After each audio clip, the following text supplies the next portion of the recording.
अलपत्र पारेका छन्। निश्चय पनि हामी यो एनकेएम निर्माण सेवाले यो कठिन परिस्थितिमा आफ्नो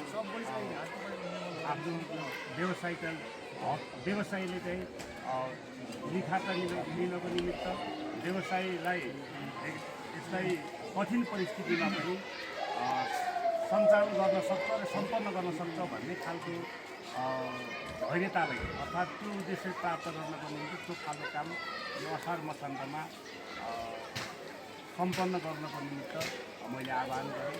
निश्चय पनि यो खालको एउटा सामग्री खालको समाज निर्माण सक्षम रहेको सरस्वतीमा छ भन्ने खालको हामी महसुस गरेका छौँ। किनभने नौबनी गाउँपालिकामा धेरै खालका निर्माणको जिम्मा लिएर सम्पन्न गरेको हामी उहाँको क्षमताको प्रशंसा गर्दछौँ। त्यसैले यो निर्माण कार्य पनि सम्पन्न गर्नको निमित्त हामी नौबनी गाउँपालिकाबाट प्राविधिक कुराहरू र अन्य आर्थिक कुराहरू समयमा भुक्तानी कुराहरू हामी सधैँ यसमा चाहिँ निर्माण व्यवसायसँग हामी जोडिनेछौँ। निर्माण व्यवसायका समस्याको बारेमा हामी सधैँ ध्यानाकर्षण गर्नेछौँ र निश्चय पनि यो काम सम्पन्न समयमा हुनेछ र यहाँका लुब्लुङ माध्यमिक विद्यालयका यहाँका सबै परिवारहरूलाई यसलाई समयमा सम्पन्न भएको देखिनेछ भन्ने खालको कुरा मैले आशा लिएको छु र यहाँका समुदायले पनि यसलाई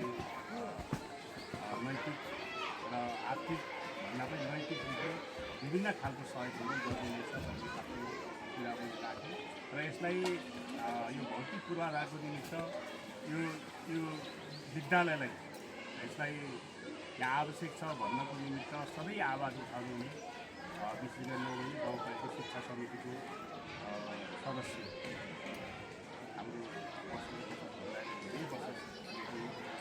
लागिरहेको आफै शिक्षा समिति भएको कारणले गर्दा अन्य जीव विद्यालय हेर्न पर्ने भएको कारणले गर्दा यो साल हामी यसलाई लुब्लुङ माध्यमिक विद्यालय यो विद्यालय पार्न सफल भएका छौँ। यसलाई पार्नको निमित्त यसलाई हाम्रा सबै कार्यपालिका सदस्यहरूको अत्यन्त महत्त्वपूर्ण भूमिका छ। त्यसैले यो विद्यालय निर्माण भइसकेपछि यहाँका सबै पठन पाठनमा बस्नुहुनेछ।